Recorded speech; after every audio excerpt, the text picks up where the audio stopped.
Hello, dear ones. It's wonderful to be with you in this virtual way once again.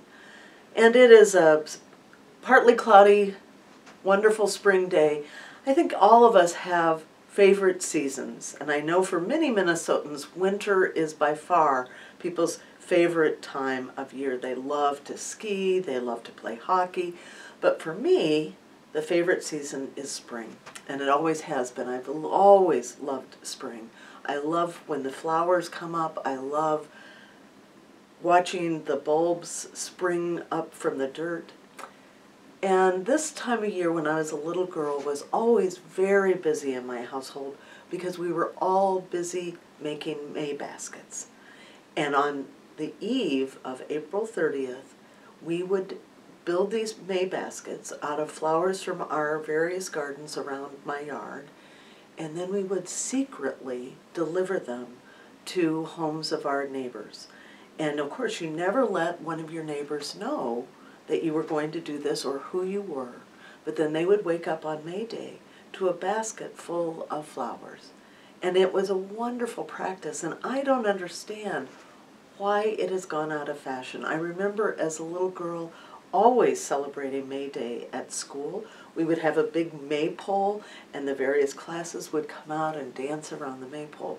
What I know about these traditions is they are ancient and actually go back to Roman times, but they were brought into Eastern Europe and Western Europe and celebrated still to this day in parts of Eastern Europe and Europe.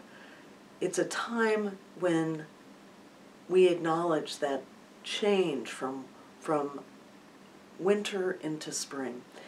And there are fires in England and in Germany and Ireland and Scotland called the fires of Beltane. And the fires of Beltane were the moment when the cattle were released from the barnyards and put out to pasture. And they would build these fires, and people would jump over the fires wishing for good luck for the spring and for their livestock and for their harvest. And then they would go into town and celebrate the arrival of spring on May Day.